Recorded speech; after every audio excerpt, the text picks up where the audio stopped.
Hello students, Shri Ram Bharati online classes में आपका स्वागत है। 8th क्लास स्टूडेंट्स, आज मैं आपको समझाऊंगी कारक। ठीक है, कारक यानी केस। आपने पहले भी कारक पढ़ रखा होगा।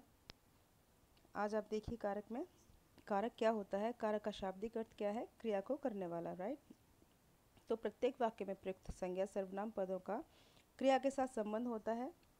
संज्ञा या सर्वनाम का यही रूप जो उसका संबंध क्रिया के साथ बताता है वो कारक कहलाता है, राइट। उदाहरण के तौर पर देखिए, दादी ने कहानी सुनाई। बंदर छत पर बैठा है। गरिमा पेंसिल से लिखती है। शोभा का भाई नटखट है। इन सभी में क्या है? इन सभी वाक्यों में कोई न कोई क्रिया है जिसका संबंध संज्ञा पदों से है, तथा इन संज्ञा पदों का क्रिया से संबंध बनाने के लिए किसका प्रयोग किया गया है? ने, पर, से और के चिन्हों का प्रयोग किया गया है, राइट। तो इन चिन्हों को कारक चिन्ह कहते हैं या परसर्ग कहते हैं। तो इस प्रकार से एक परिभाषा बनी कि संज्ञा या सर्वनाम के जिस रूप से उसका संबंध क्रिया के साथ जाना जाता है उसे हम कारक कहते हैं, राइट। अब देखिए कारक के भेद कितने होते हैं। तो कारक के 8 भेद होते हैं। कर्ता कारक, इसका परसर्ग जो है वो क्या है? ने। कर्ता ने कर्म को करण से या द्वारा के द्वारा संप्रदान के को या के लिए। अगला है अपादान। अब देखिए अगला क्या है? अपादान से अलग होना। 6 है संबंध काकी के रारी रे अधिकरण मैं पर संबोधन हे अरे ओ। क्लियर। अब देखिए कर्ता कारक किसे कहते हैं। तो कर्ता कारक जो होता है वो कर्ता अर्थात कार्य को करने वाला। तो वाक्य में क्रिया या काम को करने वाला कर्ता कहलाता है। वाक्य में कर्ता संज्ञा पद अथवा सर्वनाम पद होता है और कर्ता कारक की विभक्ति होती है ने। अब ये देखिए, राधिका ने खाना बनाया, अनिकेत चित्र बनाता है। अब अगर इसमें ने का प्रयोग करेंगे तो ये किस में चला जाएगा? भूतकाल में। इसकी क्रिया किस में हो जाएगी? भूतकाल में, राइट। इन वाक्यों में राधिका गाने का तथा अनिकेत चित्र बनाने का काम कर रहा है। पहले वाक्य में परसर्ग ने का प्रयोग हुआ है जबकि दूसरे वाक्य में ने का प्रयोग नहीं किया गया है। अगर हमें ने का प्रयोग करना है तो क्रिया भूतकाल में हो जाएगी। कर्म कारक क्या है? कर्म कारक का क्या मतलब है? वाक्य की क्रिया का फल जिस संज्ञा पर पड़ता है, क्रिया का फल, ध्यान रखिएगा, वाक्य की क्रिया का फल जिस संज्ञा पर पड़ता है उसे हम कर्म कारक कहते हैं। और कर्म कारक की विभक्ति है को। को कैसे है? देखिए, मनोज समाचार पढ़ता है। मनीष ने मनोज को पुस्तक दी। अब इन वाक्यों में समाचार और मनोज कर्म है। मनोज क्या पढ़ रहा है? पढ़ना क्रिया है। क्रिया का सीधा फल किस पर पड़ रहा है? समाचार पर। मनोज पढ़ रहा है क्या पढ़ रहा है? समाचार पढ़ रहा है। तो समाचार पत्र क्या हो गया? कर्म। यहाँ मनोज को पुस्तक दी, मनोज को कर्म है। ठीक है, क्या काम किया कि मनोज को पुस्तक दी। अब देखिए इसमें क्या है? परसर्ग रहित वाक्य में कर्म कारक की पहचान के लिए क्रिया के साथ क्या लगाकर प्रश्न करते हैं। जैसे मनोज समाचार, इसमें पहले वाले इस वाक्य में को नहीं लगाया इसलिए हम नहीं पहचान पा रहे कि कौन सा है। लेकिन अगर हम इसमें क्या जोड़ेंगे, क्या से प्रश्न करेंगे, जैसे मनोज क्या पढ़ता है, तो जो उत्तर मिलता है वह क्रिया का कर्म होता है, राइट।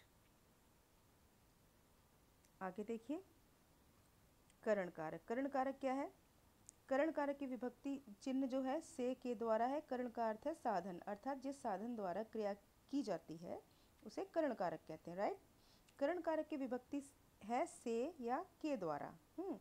मैं साइकिल से बाजार गया। आजकल ईमेल के द्वारा पत्र समाचार भेजे जा सकते हैं या भेजे जाते हैं।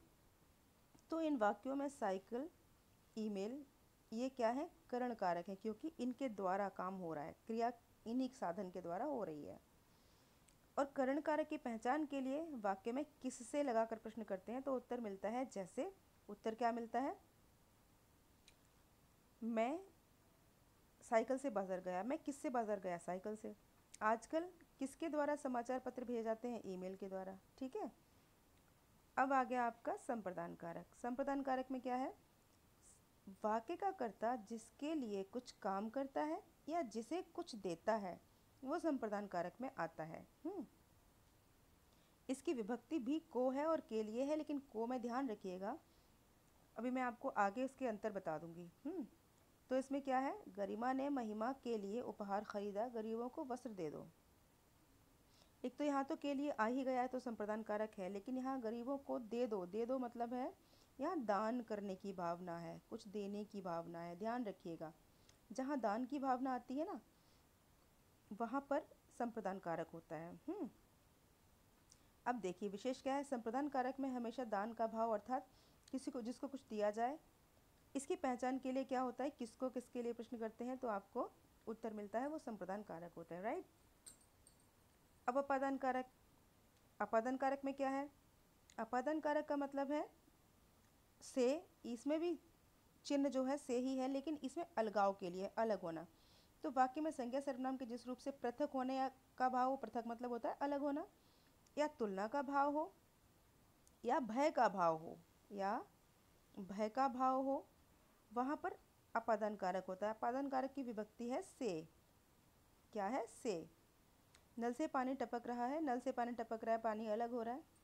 हिमालय से गंगा निकलती हैं, अलग हो रही हैं। इसके अतिरिक्त जिन शब्दों से, अब देखना इसमें घृणा, तुलना, भय, शर्माना, इनका अगर बोध हो ना उसमें भी अपादान कारक होता है। राइट, ध्यान रखिएगा, जिसमें घृणा, तुलना, भय, शर्माना और अलग होना, इन सभी में अपादान कारक होता है।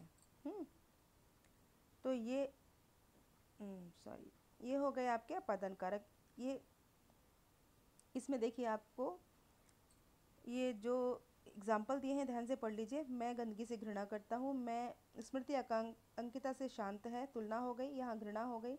मुझे ऊंचाई से डर लगता है, यहाँ डर का भाव हो गया। मुझे चूहा बिल्ली से डरता है, ये डर का भाव हो गया। अतः यहाँ पर अपादान कारक है। इसकी पहचान के लिए क्या करना है, पहचान इसकी छोड़ दीजिए आप, किससे और कहाँ से प्रश्न लगाकर करते हैं इसको छोड़ दीजिए, रहने दीजिए, कोई आवश्यकता ही नहीं है इसकी। आप सिर्फ इनको ध्यान रखिए, घृणा, तुलना, डर, ये जो भाव हैं और अलग होना, इतना पर्याप्त है आपके लिए। राइट। अब संबंध कारक मैं आपको नेक्स्ट वीडियो में कराऊंगी। ठीक है, तब तक के लिए good day, have a nice day बेटा।